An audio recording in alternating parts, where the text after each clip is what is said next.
Independence Bank presents Small Business and Millennial Virtual Town Hall. Our intent today is really to spend some time sharing a little bit about what we know and what's going on with COVID-19. We have some specialists with us and experts who will share their experiences respectively. And what I'd like to do at this point in time is take a moment to introduce them. You have with us Kamal Al-Sawafi. He's a business development manager with the Wayne County Economic Development Corporation, focused on economic development, of course.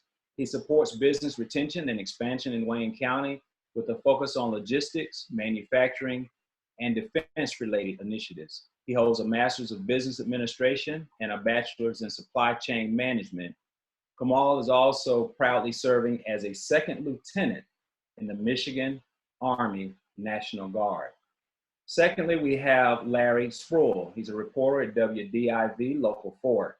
Larry joined Local 4 News team back in January of 2018. He grew up as a military kid because his father is a retired chief of the United States Air Force. Larry graduated from Valdosta State University in Georgia with a bachelor's in fine arts and mass media. Before coming to Detroit, he worked with WJAX in Jacksonville, Florida. We have a third guest coming along, and we will introduce her when she's able to join us. But my name is Kenneth Kelly. I serve as Chief Executive Officer and Chairman of First Independence Bank. I also have the pleasure of serving as Chairman of the National Bankers Association, which really represents minority banking across the United States and was established in 1927. So welcome, gentlemen. Thank you for having us.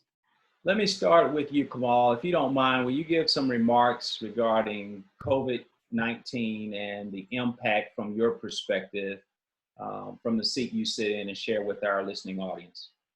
No, absolutely. First of all, I'd like to thank the organizers for putting this event together and helping put a spotlight on small businesses and really helping them get connected to the available resources during these very trying times. Like you said, my name is Kamal Al-Sawafi. I'm the Business Development Manager for Wayne County. Wayne County, as you know, is the largest county in the state of Michigan, the 19th largest in the country, with over 1.75 million people. We have a lot of businesses and a lot of business activity in Wayne County, and part of my role as the Business Development Manager is to make sure that businesses and that business ecosystem continues to grow. Now, obviously, the COVID-19 pandemic and the executive order shut down a lot of businesses. People are not participating in the economy like they were before, and there's not a lot of spending going on. Now, you know, Kenneth, for a small business, the expenses are the same as before the coronavirus. Your rent is there, payroll's there, the inventory is stocked up, but your revenue is down dramatically. So we see that with a lot of our businesses right now, and that's really impacting them. Thank you. Thanks for sharing, Kamal. Well, Larry, tell us a little bit about the reporting environment and what's been going on there and what you're seeing and what will be beneficial to this listening audience. Well, Kenneth, thank you so much for allowing me to be a part of this panel discussion as well. As far as the media aspect, I have seen a lot of devastation, a lot of death. We're reporting on the numbers that come in every day. Every day I wake up and I look at my emails and I see, you know, the newest amount of cases and the newest amount of deaths. We're just reporting now a 5-year-old girl lost her life to COVID-19. And so I say that not to be doom and gloom, but to let people know that COVID-19 is real. It is real. A lot of people are saying the media is overplaying it. The media is exaggerating on what's going on, but we're not doing it at all. These numbers are real. These numbers represent lives that have passed due to the COVID-19 virus. And so I just want us to, this is a tough time. I know it's tough to stay inside, and for our small businesses, this is a tough time, and I understand that. But I just believe that we need to abide by the stay-at-home order and continue to do that until it is safe and ready to resume things as normal. Great. Thank you. Thank you, Larry. Thanks for sharing. So let me spend just a moment talking a little bit about the banking sector. As many of you are probably seeing, there have been quite a few people to be upset in relation to being able to participate in the PPP process. The program itself was intended to really get dollars into small businesses' hands. And the implementation of that, when you try to roll that out, has been very challenging. I am a little bit biased in saying that we were positioned to serve the customers who were aligned with us, some existing and some new, to get them into the queue and to get funding for those. We are at a challenge state right now, even as we roll out to stimulus 3.5. But our focus is being trying to ensure that we can get as many dollars out into the Detroit area community as possible.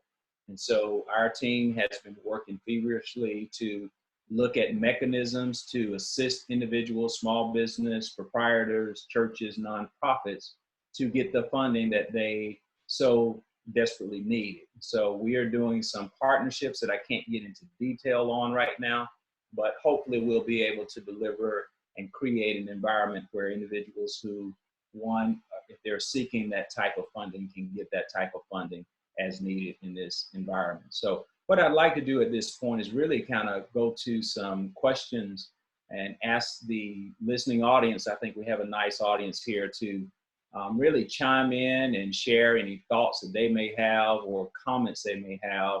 And with the experts of Kamal, Larry, and myself, would be happy to really try to answer those. And really, any of you in the listening audience, if you have information that would be beneficial, feel free to kind of chime in and share it. The intent of these town halls is to create really rapid communication.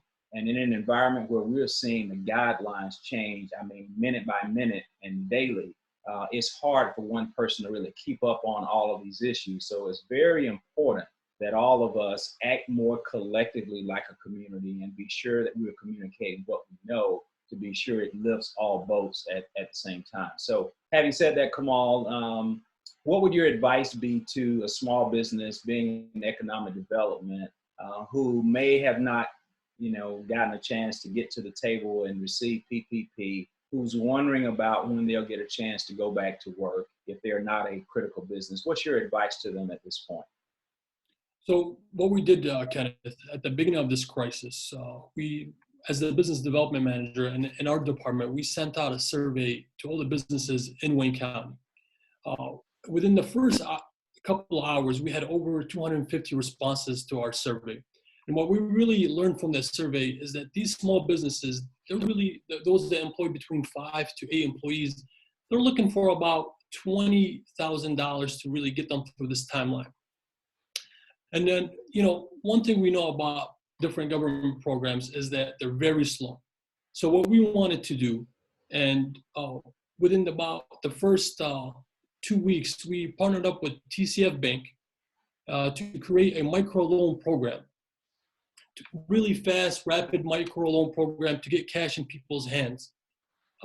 We got about $10 million in funds, and we're already implementing this program right now. And I'd love to talk about it in detail if we have the time, and kind of talk about the qualifications for the TCF loan program we can touch on.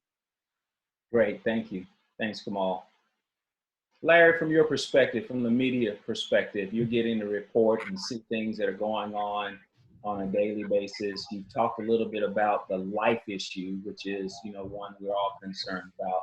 Tell us a little bit about what you're seeing from the livelihood issue, the economic or the financial perspective.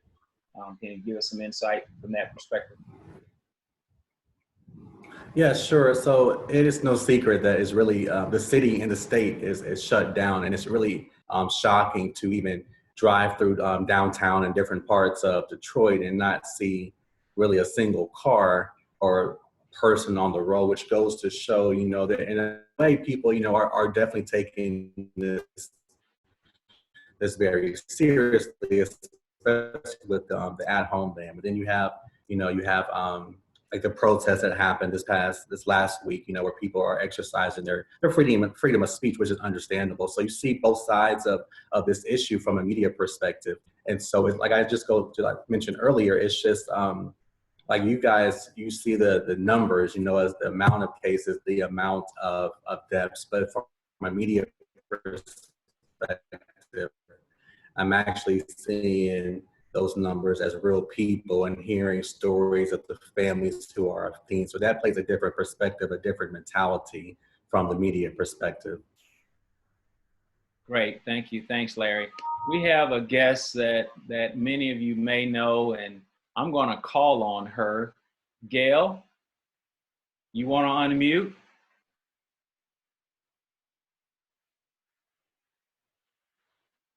You're on mute, Gail.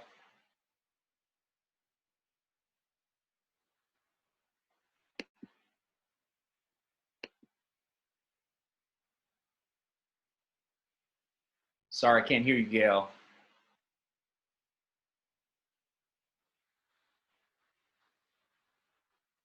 I think she's still on mute. There you are. Okay. Well, you're about as big of an expert in finance and dealing with chaos as any of us. And so I thought I would make you an honorary special guest to kind of chime in on your thoughts regarding what's happening with this COVID-19, what you're seeing, and sharing some of your thoughts with us, Gail. Oh, okay. I definitely wasn't prepared. I was coming to listen to everyone here, but there are resources out here. We all know that. Right. And it is difficult, going through this, and it's difficult, I know with talking to my clients every day, and because a lot of us still have to go into even though I had to go in the office, I have a broken hand. So that's why I look like this. That's why I went in the office looking like this today. But a lot of us still have to go, in the office and do different things. But I was talking to, I was looking a lot of the Live Six, a lot of the places on Livernois, a lot of the businesses, they need so much help. They need technical support. So what I'm finding out, even from being on the board of Detroit Development Fund, a lot of our clients, a lot of people, they need technical support. They need to get things in order and people to actually drive everything you're talking about, the SBA, with everything like that. We are missing out because we don't have the technical support. We don't have the people coming together. And I think this is what I've been talking to everyone and say, you need to set up your own personal board of directors during this time, for help. First Independence Bank, the SBA, people need to be on your team. And it really doesn't cost you to reach out to the SBA to help you, to reach out to people who can do it. And this is the time to do it. You can talk to them video conference, you could do different things. So I think everybody needs someone to, an attorney, of course, someone to talk to. They need a banker. They need a relationship with the bank. And if you notice, the people who did get money had a relationship with the bank. Right. So I'm so glad. First of all, I'm so glad First Independence Bank, 50 years. Congratulations. That's number one. Yeah. So thank you. That's so amazing. So I'm happy for that. So that is, but with a business that's been in, especially an African-American owned business that's been in business for 50 years, I think we need to everybody needs First Independence Bank on their board of directors. You guys have so much expertise, and then you're broadening it too with what you're doing now by reaching out to the small businesses, by doing different things and bringing these resources together. So they also need, it's a difficult time, but there are resources out here that we do need to work with, whether it's Michigan Women Forward, that will come together with First Independence Bank, whether it's Detroit Development Fund, whether it's, there's so many, Invest Detroit. There's so many great resources that are out here. And that's why you need your board of directors, to have them on your personal board of directors. Right. And then also and collaborate together, and then talk to other business people. Success leaves clues, but I appreciate you guys for doing this. You have no clue. I think this is great. So I had my pen out, I'm taking notes because I'm calling everybody who's calling me, asking for advice during this time. And, that's not what I do for a living, but it's what I do for life. Right. And, life is, of course, living in financial freedom every day. We have to make more deposits in life than withdrawals. And I want to thank First Independence Bank for making deposits into the life of the small businesses right now. So I can't thank you enough.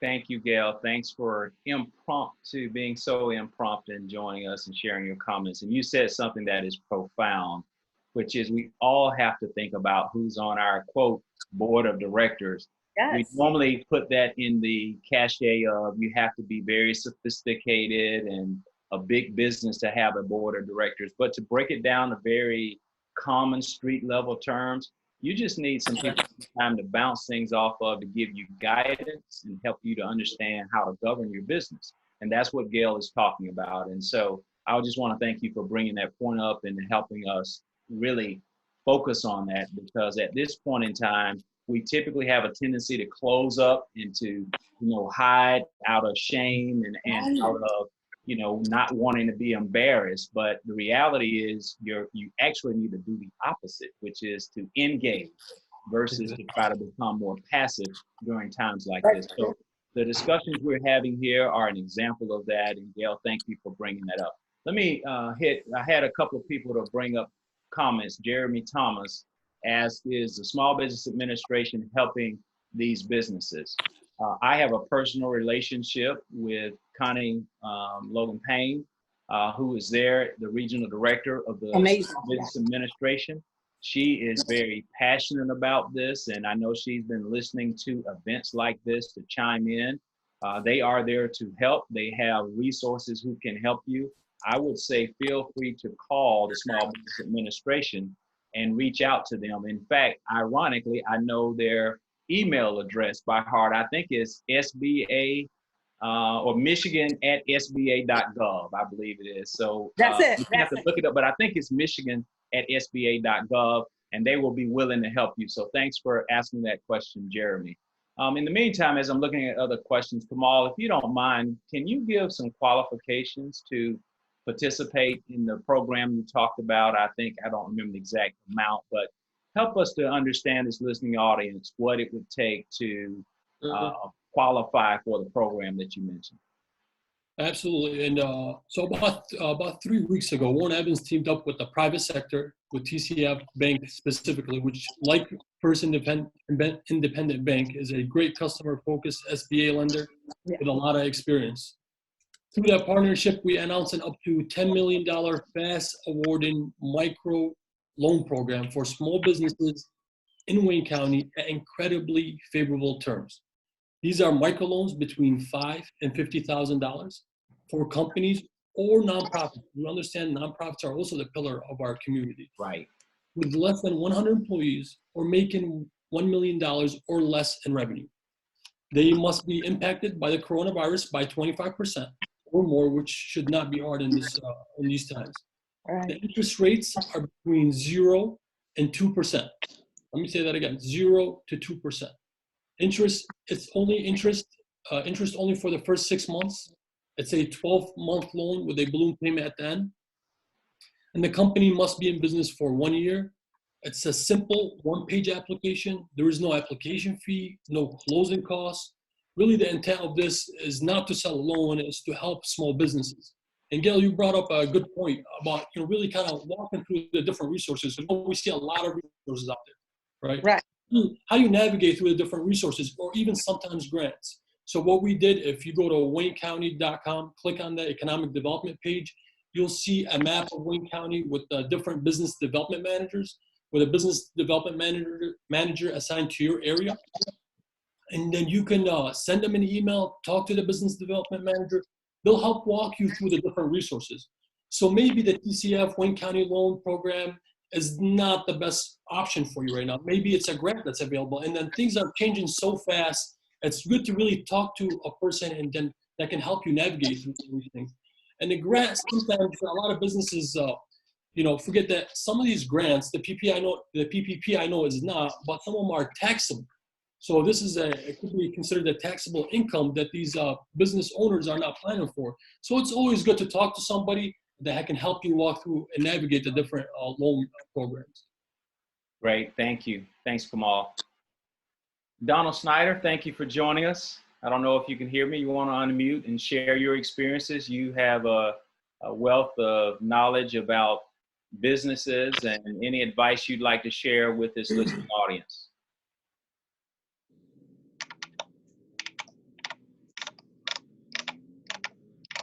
Donnie there?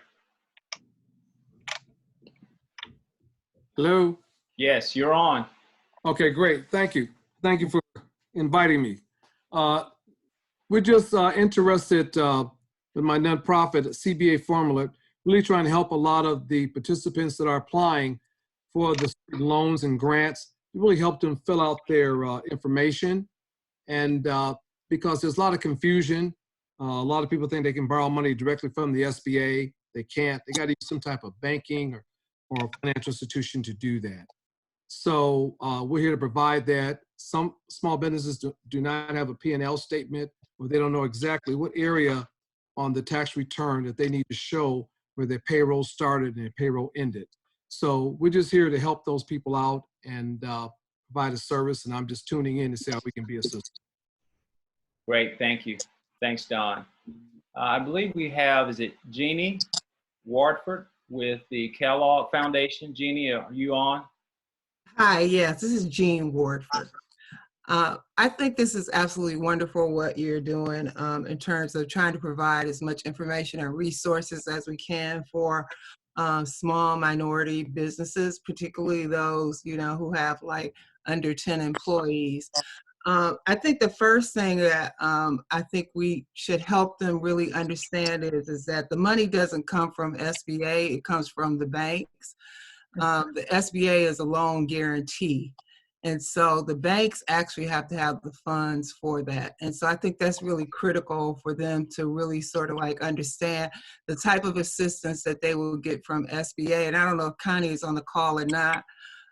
Is really in regards to like technical assistance. They have like their micro mentoring program that helps people talk about other strategies that they might be able to have as they navigate through this crisis. We also know that one of our larger grantees, Axion USA, who has formed a partnership with Opportunity Fund, is posting their webinars on how to get through the crisis.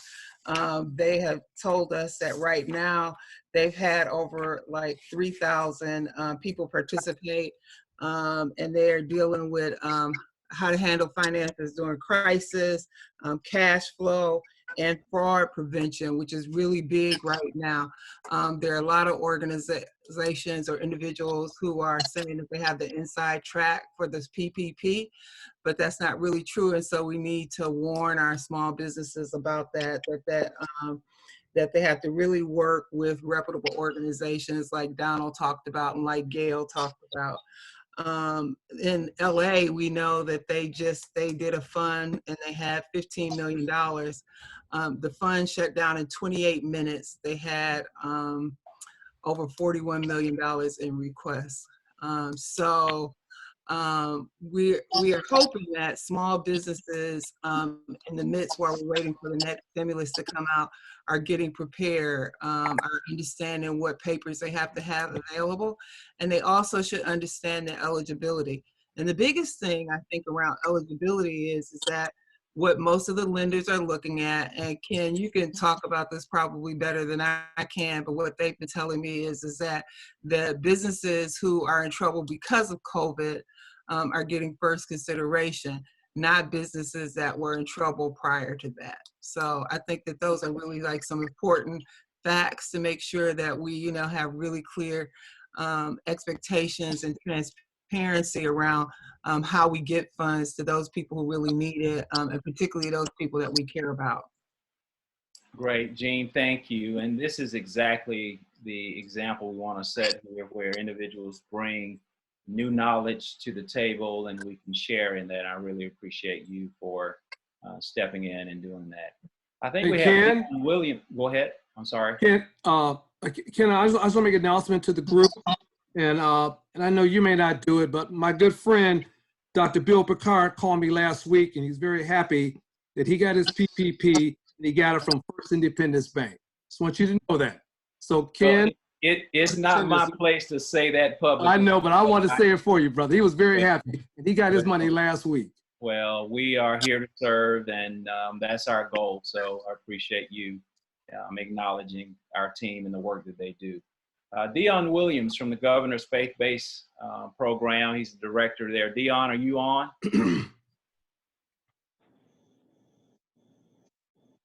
Dion, I'm showing you on mute. Anything you'd like to share, Dion? I am, Kenneth. If you could, I'm kind of multitasking here. I'm on another call, but can I give you guys, if you give me like 2 minutes after I do this conference real quick, I'm gonna chime back in here and I can give you some updates as well, if you don't mind. That'll please. be great. That'll be great. We'll look forward to that. Thank you.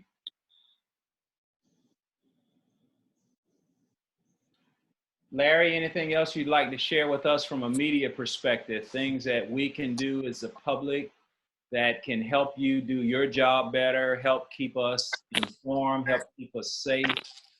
Any insight you'd like to share?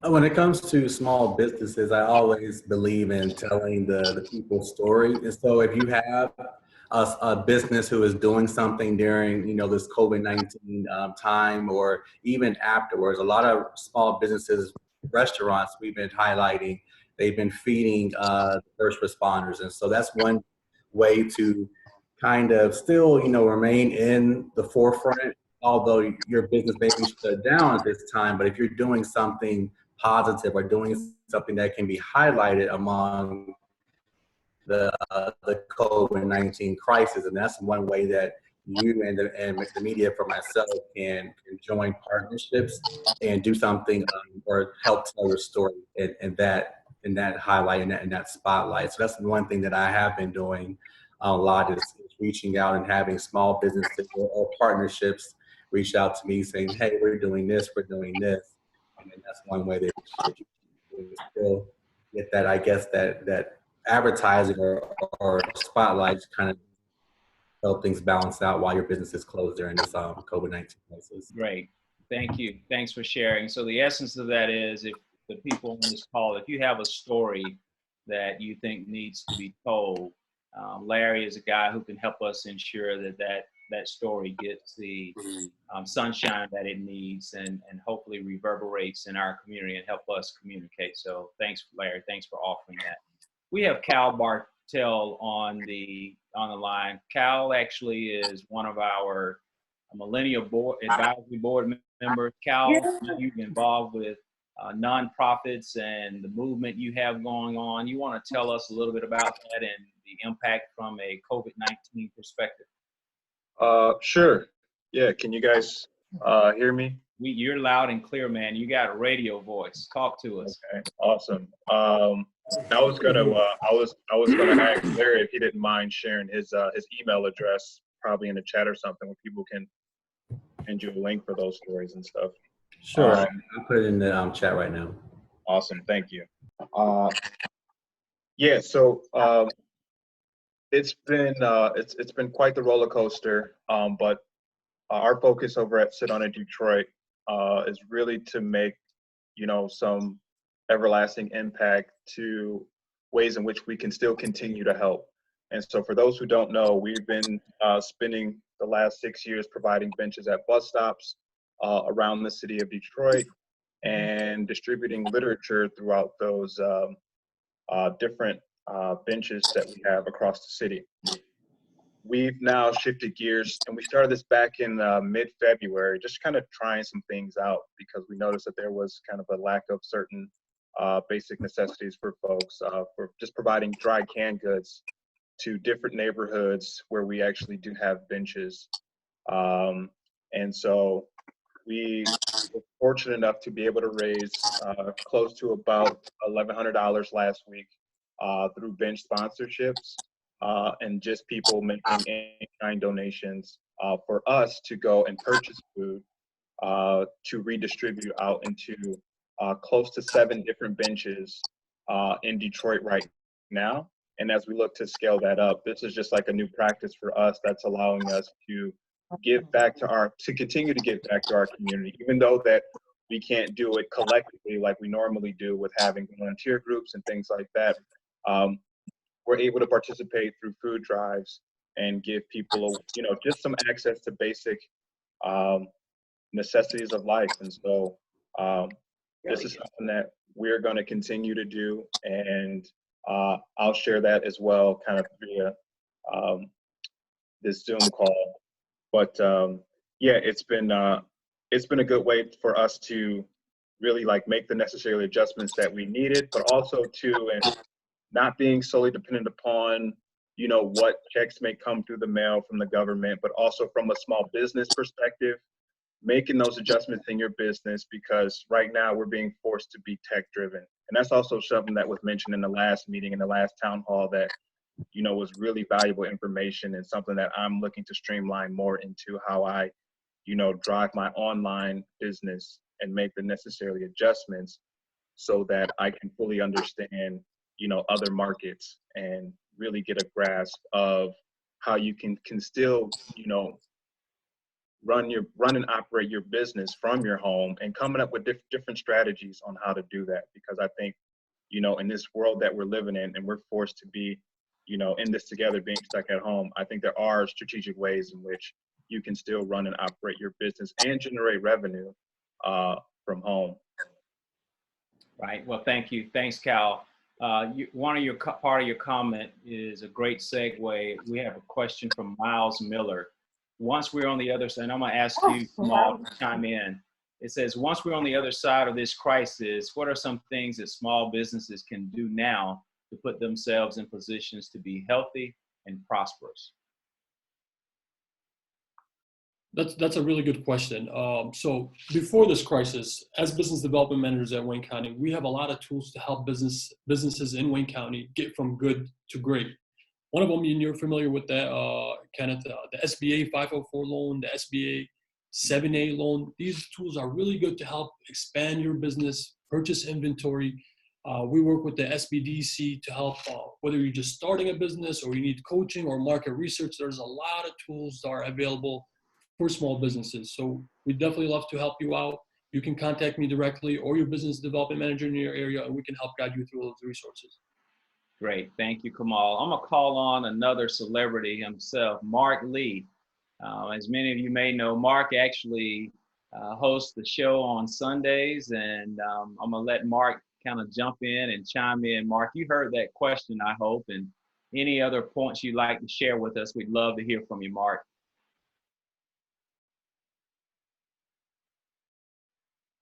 You're still on mute, Mark. Okay, can you hear me now? Yes, we can. Thank you very much. I caught the end of the response. What was the question one more time? If you The question, once we're on the other side of the crisis, what are some things that small businesses can do now to put themselves in position to be healthy and prosperous? One of the things they need to begin doing now is to make sure they have a plan in place. They need to have a plan in place. I would suggest they reach out to the lenders, reach out to the board of advisors. Do not wait until this is over to begin preparing for the post-COVID-19 situation. So I like to tell people, sit down, go ahead, look at your expenses right now, look at your financials, cut whatever unnecessary costs that you may have. You know, certainly keep the investments, keep the business expenses that you need to have, and take a look at the aspirational things that you don't necessarily need to have. So go back and look at your financials.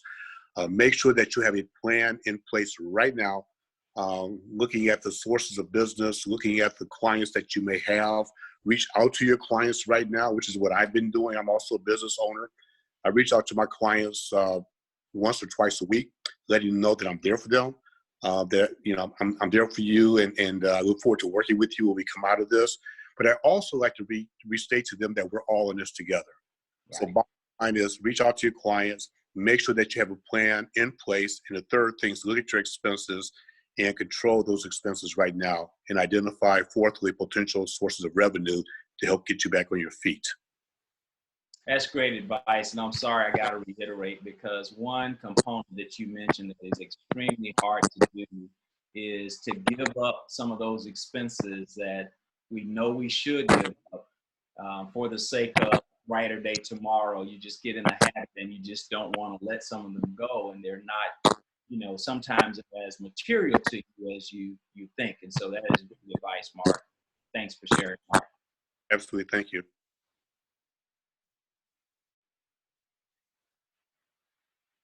Speaking of, I got a question here on how can businesses come together to create support and community for each other during this time and beyond? Anyone want to chime in and share their thoughts or advice in this space on this question? I'll be happy to if you want. Go ahead, Mark. Now is the time to reach out to your network. I have found myself doing Zoom conversations like this on an ongoing basis. It's okay to pick up the phone. It's okay to text people. It's okay to have Zoom conversations. Don't be afraid to ask questions. A lot of times as an entrepreneur, as a small business owner, we are on an island and we think that we can solve the problems by ourselves. The fact of the matter is, you know, people in this town know me. I have this reputation. I have a brand. But believe it or not, Kenneth, I actually reach out to my network all the time. And you and I had a conversation a couple weeks ago. That's an example. Right. And so it's okay to reach out to your network, ask them questions, be prepared to ask them questions. And it's okay as well to ask for support. You know, we have a bunch of people right now looking for help, and we have a lot of people willing to help you. So don't be afraid. And also be on calls like this. Use these types of Zoom calls, this network to help you get the information that you need to, again, prepare you for the future. So use the power of the network.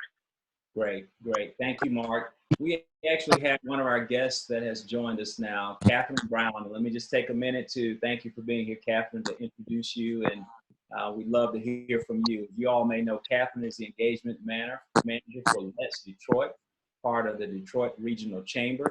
Catherine is the engagement manager and serves as a resource to promote the Detroit region through the eyes of young professionals who are building their careers here. We have over 150 regional ambassadors who serve as a connection point for other young professional, transplant, recent college grads, or those that are looking to make a career shift. So we welcome you, Catherine. If you don't mind, just jump in and share your knowledge with the listening audience. Thanks for being here, Catherine. Yes, thanks for having me. Appreciate the introduction, and I apologize for having to join a little bit late as I was wrapping up another call. But I hope you've had a great conversation so far. And yeah, I just wanted to, I appreciate the invitation to share a little bit more about Let's Detroit and how we've shifted. We've aggregate, we're about 1.5 years, 2 years old now, so it's a still fairly new endeavor to try to promote the Detroit region as a whole. To those that are thinking about staying here after graduation, and to those that are thinking about Detroit and Southeast Michigan as a new place to start their career or continue growing their career. So we are aggregating all things live, work, play, volunteer in the region, which is a pretty large feat, but we do that with the help of all of the ambassadors that have joined us so far. And really, it's just it's a bunch of people that are willing to be a resource for others, and be a resource on the topics that they're most knowledgeable about. So if you are a small business owner and are willing to share your experience and advice with other entrepreneurs, then we have people on the website talking about that. We have we have people talking about the nonprofit that they volunteer with, or the ones that they've started, and how to get involved and support those. We have ambassadors that are just texting ambassadors that answer questions that come through our texting platform on the website. And we're at letsdetroit.com. We'll put it in the chat as well. But we also have ambassadors that are talking about their companies and the industries that they're working in. And again, being a resource for others that are interested in joining that company or that industry, and to just get some multiple perspectives, and continue helping people grow their networks, because we all know that that we've had those experiences of those networking connections, and we're trying to provide a space for some additional networking opportunities. So everyone on our website, besides our texting ambassadors, but everyone else on our website that is offering to be a resource is available. You can connect with them directly through letsdetroit.com. So you can send them an email. It's kind of like at the in-between Facebook and LinkedIn sort of space where where you can ask professional questions. You can ask about things outside of work. You can and then all of our ambassadors offer those different sort of topics and resources. So obviously we've been shifting our content, and our ambassadors are also the ambassadors do all the content on the website too. So it's not the chamber writing all the content on letsdetroit.com for the young professional audience. It's the young professionals that are in the network writing the content.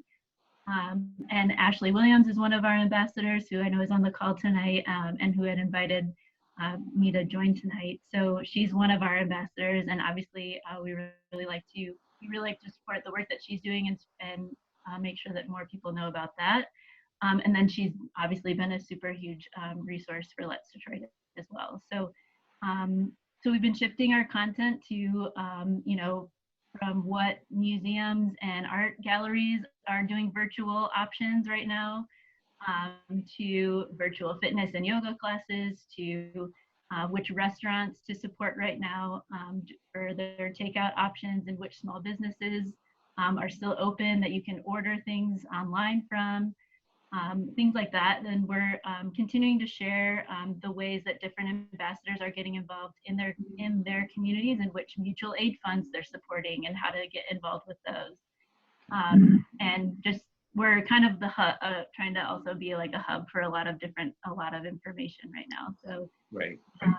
And then we're, of course, because we are connected to the chamber, we've also been sharing the chamber's business COVID-19 business resource site that's been also aggregating all of the different loan programs and different guest speakers, and then also a job board through there. So for anyone that might be looking for a job. Great. Thank you. Thanks, Catherine. Thanks for being here. And we really appreciate you representing the chamber, and most importantly, representing Detroit and looking to integrate newcomers to Detroit. So that means a lot. Any questions at this point in time? Any questions you'd like to ask of any of the guests or myself? I had a question for Kamal, Chairman Kelly. Kamal, I wanted you to give a little bit more insight and detail to, when I say small business owners, there's a large percentage of small business owners that are here in Detroit specifically that are either sole proprietorships or they have between 1 and 3 employees only. So in terms of, I know there's loans and things like that that are available, but sometimes the impact from the COVID-19 virus or any other type of situation that can be, you know, financially devastating to a small business owner, like a very small business owner. What are some grants that are available, or what are some like tips that small business owners can do to be at the ready when things like that are available? That's an excellent question, Lisa. And you know, whenever a crisis occurs, it usually hits the most vulnerable amongst us. And the business community is no exception. And right now, small businesses need a lot of help. And then, you know, our definition of small business is a little bit different than maybe the federal or the SBA definition. You know, for us, a small business is maybe less than 20 employees, you know, not 500. So right now, the U.S. Chamber of Commerce, they announced a grant up to $5,000, and they really focused on small businesses. So it's those who employ between 3 and 20 employees. And it's a grant for up to $5,000. It launched today at 3 p.m. And I know as soon as it launched, the website crashed. So it just shows you the level of demand. I'll drop the link in the chat. And I encourage everybody to just go on there, you know, and you might not get in right away because of the demand and the traffic that the website is getting, but keep trying. And it's a grant up to $5,000. Now that's one thing. Another thing is the state of Michigan allocated a $10 million in grants. Wayne County got the largest portion of that, $1.6 million. We allocated $800,000 of that, half of that specifically for the city of Detroit, and the other $800,000 was for all of Wayne County. So anybody could have applied for that, even nonprofits. And then we're just announcing the awardees right now. So that was a really good program for that. But we're doing a lot more for businesses. I know specifically for small businesses right now, what we're doing at Wayne County, we're helping businesses lift the time-regulated type licenses. So I know right now a lot of different businesses licenses are coming due and expired. So we're helping extend that timeline. We're also helping small businesses reduce their healthcare costs. Wayne County Executive Warren Evans announced last week that health choice premiums will be reduced by 20%. If you're not familiar with health choice, it's something that you should really check out as a business owner. You can get yourself healthcare and your employees. And this really helps retain your employees, because if they're receiving healthcare through your company, then they're more likely to stay with you, and then they can get more experience within your business. It really helps you develop your business. And then whether you want to share that cost with your employee or you want to pay it all or have them pay it, there's no contract. I encourage everybody to sign up if you don't have health choice or health care right now. It's no deductible. So you go to a doctor, knee surgery, for example, God forbid, you don't come back and then at home and then you'll see a bill for hundreds of dollars. So it's a really good program, a flat rate, and we just reduced it by 20% because of this crisis. That's a great example, Kamal, of really resources. The medical piece, as all of us know, we're in a medical crisis. And for those that are on this call, if you are in need of that, please figure out how to utilize those resources, because that's really what this call is about. So what I'd like to do is quickly, as we talked about at the top of the call, you kind of know about the EIDL program, the likelihood of, I think, additional $50 billion that may go into that. That's the disaster fund that's administered through the SBA. You actually apply directly to the SBA for that. The PPP, which is a Paycheck Protection Program, you have to apply to a bank. And I can't remember if it was Gail or Jean who made reference to that, but it's about relationship capital and having a relationship with those banks. And if you haven't dated a banker, now's the time to date a banker. So encourage you to do that. Getting down to what Kamal mentioned again, now we're talking state and local level. There are opportunities for you to look at resources there that could be helpful to you. Be sure to feel comfortable reaching out and finding out about those programs. They are not as intimidating as they may appear to be. And the point here is, if you need some help, figure out, use Gail's term, get your board of directors. It could be anyone on this call or someone down the street or someone across the way from where you do business to help you in this process. But the point is, I think all of us can be stronger if we share the information in such a way that we can utilize those resources to help support us kind of through this crisis. So I know we're getting close to the top of the hour. Would like to open the floor again for questions, any comments, even for listeners who are just here to listen. If you have a topic you'd like to bring up or a question you'd like to ask, now's a great time. You've got roughly 50 close friends who would try to help you figure it out.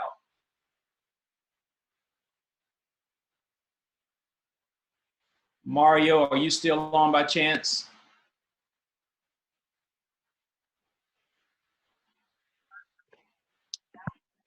Yes, sir, I'm on. How are you? Yeah, doing great. Good to have you. I know you're in touch with what's going on in the world, so to speak. Anything you'd like to share with this group? Well, I just want to thank you and the amazing team that you have putting this on. This is very beneficial to all the listeners, and we just have to expand this further. There's a wealth of knowledge on this call, as we've all witnessed to, and I'm just it's just so much information and so much going on that we just have to. And I have to remind folks that if you have to go out, only go out for essential needs. Stay close to home. Stay in. Stay safe. If you go out, wear a mask, wear gloves. The governor is doing the best that she can from a state level, and the mayor of the city of Detroit is doing a wonderful job making sure that our numbers go down. But I just want to, again, thank you, Chairman Kelly, for all that you're doing to make sure on the financial, educational point that we are all educated and we will all be prepared to do the right thing. Great. Thank you. Thank you, Mario. Senator Adam Collier, you're on still?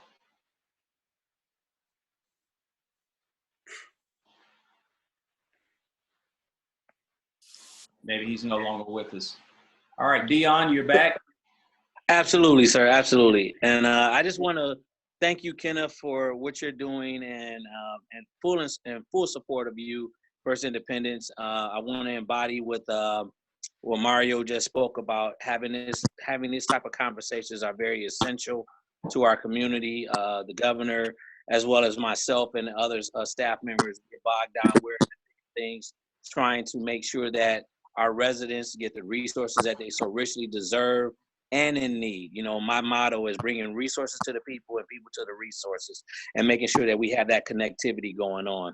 So I just want to thank you for that. I am open up for questions, but I also want to let everyone know that on Wednesday of this week, Wednesday at 10 a.m., and I'm going to give out my information so that I can email it to you. Wednesday at 10 a.m., April 22nd, we will be hosting a small business within faith-based institutions. So, but it's open to everybody. We're going to have the Lieutenant Governor giving an update to the COVID-19 crisis. We're also going to have our Congresswoman Brenda Lawrence giving an update as to the CARES Act and future stimulus funds. We will have also Jeff Donofrio, the director of LEO. He will be on there, referencing unemployment benefits and entrepreneurs. We will have Chris Cook, the director of Capital Access from MEDC. We will have Janice Mueller, director of the I-96 Trade Corridor, Region Michigan Small Business Development Center. We will also have, and I believe, Shannon Celebi, the director of Economic Development from Wayne County. Also, Dan Hunter, director of Economic Development, Community Affairs for Oakland County. And then Lillian Hamburger, from director of Small Business Retention and Attraction with Detroit Economic Growth Corporation. And then Diana Dukakis, the manager of Economic Impact and U.S. Policy for Facebook. And then also Stephanie Eisen, the Program and Local Initiative Support Corporation from the city of Detroit, LISC and Verizon. So all those individuals will be on representing their respective areas and discussing COVID-19 and small business resources from their respective programs and how to apply for them on this Thursday. So if they want to send me an email asking for the link, my email address is williamsd67@michigan spelled out.gov. Again, that's Williams with an S, the letter D, 67@michigan.gov. And I'm open to any questions. Many of you may have seen the governor and the lieutenant governor at 3 p.m. today with the task force announcing the task force regarding disparities within the African American community, how bad it's being hit here in the city of Detroit and in urban areas. You received that update today as well. But again, I'm open to any questions that you may have for myself that I can ask for you, because I believe everyone on this call hit the dynamics, and I don't want to inundate you with more information beyond what they've already given you, now unless you have some specific questions for me. Great, Dion. Thank you. Thanks for being here. We have, I think, which may be our final question, and I will lean into this and then open the floor for others, because I think we all have different perspectives, but it's a way to coalesce around, what we think. And this one is from Miles Miller. Miles says, what are about 3 to 5 tips that you can give to millennials to help them weather the storm? A consistent theme you'll hear from me, Miles, is around what I call the 3 C's. In fact, it'll be in my first book when I write about those. And it's really confidence, being sure to know that the end of the world is not going to happen, in the midst of this storm, and having the ability to kind of take on the second C, which is challenge. Right now, it's probably a challenge for some of us, unlike anything we've ever seen, and all of them are unique to each of us. But having confidence, taking and accepting the challenge that you've got to overcome, and what will be that third C for getting through this is the courage. The courage to say, this challenge is in front of me, but I'm willing to walk beyond this challenge in a way that's going to get me to this end goal. Now, you can say, Kenneth, I know that's a lot of theory, it is a little preachy, but the intent is that if you don't feel good about yourself from a confidence perspective and what's going on, there's absolutely no way are you going to be able to run into the challenges that you're going to face, and no way can you muster the courage to get beyond them. And so those are the 3 C's that I have learned in fact, have incorporated across my life as I have run into challenges from, really being an adolescent to now I would call it seasoned adulthood. So those will be my thoughts. Any thoughts from anyone else on the line? I would like to add something if I can, Kenneth. To the millennials out there, I was having a conversation with a couple of friends of mine, and I think this is a great opportunity to really secure the bag, so to speak. Like you're inside your apartment or your house, and you should be able to focus not only on yourself, but focus on another career path or career or something that you consider a hobby. Turn that into a second revenue. Whether it's acting, or whether it's health related, or whether it's a business plan that you've been putting off for a while now. This is the perfect time to tone into those skills, those extra skills that you considered hobbies before, and turn it into a second revenue. So therefore, if your first revenue or option is not working out, secure the bag with another option. And so I think don't waste time. Don't let this idle time just go away. Use it as the opportunity to better yourself mentally, physically, financially, spiritually. Just use it. Great, Larry. Thank you for sharing. I'll add, if that's all right, that something that I've noticed the last few weeks too is just that I think that I think we're all experiencing grief in different ways right now. Obviously, we've lost a lot of a lot of important people that are really special to the Detroit community. So something that I've been doing is just giving some grace on meeting people where they are, because I think we're all gonna continue to experience this in different ways day by day, and just trying to give some grace and meeting people where they are every time I jump on a new call or wherever, whoever I'm chatting with that day. We don't know where we all are at. So just giving yourself some grace on that too is something that I would just offer. Certainly, great point. Well, I am showing 7:01, and if you know a little bit about me, I like to keep on time, be respectful of your time. I want to say thank you on behalf of all of our family there at First Independence Bank. We really do appreciate the ability to serve. We've been serving the Detroit community for 50 years. I want to say thank you to our team, Lisa Wilmore, Helda, and many others, Mario, for helping to ensure that we had a very successful event. And, these things don't happen, by the sake of someone saying it. It takes someone taking on the action and doing it to make it happen. And so your participation is as important as us having the desire to put it on. And just want to tell you, thank you for engaging this way. Would encourage you to continue to engage, whether it's with us or others, as we go through this crisis, and ensure that we as a community collectively are getting the best out of each other as we make it through this crisis. So thank you all so much for your time. Have a wonderful evening and take care. And most importantly, be safe. Take care. Hey, Ken, if I got one quick question or one quick other statement real quick.